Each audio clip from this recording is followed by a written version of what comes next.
Elle nous a dit deux choses. Elle nous a dit l'ange, c'est naturel, mais c'est une longue route, de la même manière que c'est une longue route de vivre avec un homme ou de vivre avec une femme. On apprend à vivre avec le visible, avec nos amours visibles, pour un jour pouvoir vivre avec nos amours invisibles. Et c'est plus complexe. Et elle nous dit une autre chose, Gita, elle nous dit, c'est naturel, le dialogue avec l'ange, et c'est actuel.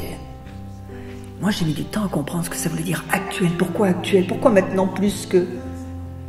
Et si on se penche sur l'actualité, les grèves et les grandes manifestations pour le climat, allez, la protection de la Terre et les dérèglements climatiques. Là aussi, mon Dieu, quelle belle pureté que nous avons tous pour avoir ce désir d'aller défendre cette terre. Mais nous la défendons de l'extérieur. Nous cherchons à la protéger de l'extérieur. Comment voulez-vous que nous soyons respectueux de la terre, que nous l'aimions, si nous ne sommes pas respectueux de nous-mêmes et si nous ne nous aimons pas? C'est impossible. On va traiter la terre comme nous nous traitons. Et comme nous nous maltraitons à longueur de journée, en tout cas, nous nous maltraitons beaucoup, chaque fois que nous pensons du mal de nous, nous sommes en train de nous maltraiter, eh bien, nous ne savons pas faire autre chose que nous maltraiter. Et alors, le nombre de fois où on se dit « Ah, t'aurais dû faire ça, mais pourquoi t'as pas fait ça ?»« Ah non, mais là, mais c'est pas possible, t'y es pas encore arrivé. » Au lieu de nous aimer, de nous bien traiter, nous nous maltraitons chaque fois que nous pensons du mal de nous. Ou il faut rentrer dans notre monde intérieur et le visiter un peu pour se rendre compte que c'est à longueur de journée qu'on pense du mal de nous. Et après, on pense du mal des autres, parce que c'est de leur faute si on ne va pas bien. Et voilà, ce monde intérieur de quelqu'un qui n'a pas appris à se connaître et à s'aimer, c'est obligé qu'il soit en désespérance de ne pas être parfait. Alors comment voulez-vous que quelqu'un qui se maltraite il n'a pas de repère pour bien traiter la terre. Il va traiter les autres et la terre comme il se traite lui-même. Il est d'actualité l'ange parce que c'est lui qui nous apprend à bien nous traiter. C'est lui qui nous apprend que derrière chacun de nos défauts, il y a une qualité.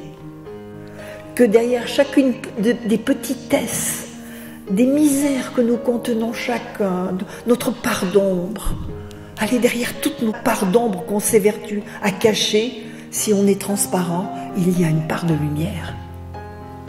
Il y a cette beauté qui transpire parfois de nous et qu'on peut rejoindre à volonté. Il y a un meilleur de nous qu'on peut rejoindre à volonté. Il y a le bas de nous-mêmes et puis il y a le haut. Bon, on est souvent dans le bas, on ne sait pas trop comment aller dans le haut. Sauf quand il y a des moments agréables, des événements agréables. Comme me disait Gita, quand elle m'appelait Madame Monteau, c'était Madame Monteau.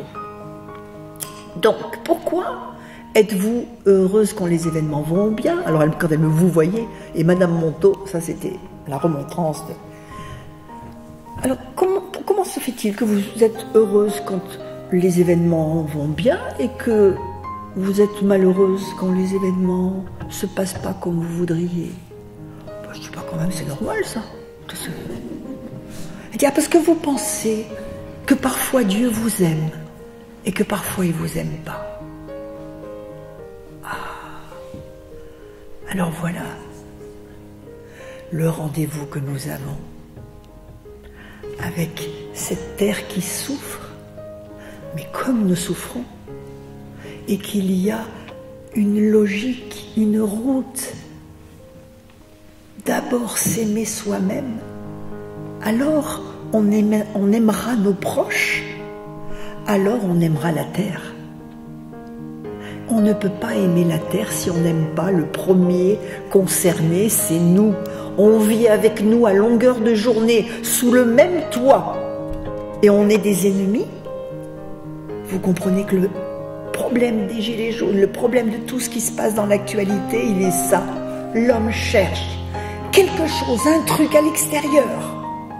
Allez, en achetant des choses, en consommant, qui va lui donner le bien-être qu'il ne peut que conquérir de l'intérieur. C'est le fait de vivre bien avec soi-même qui nous permettra de vivre bien avec les autres et avec la terre.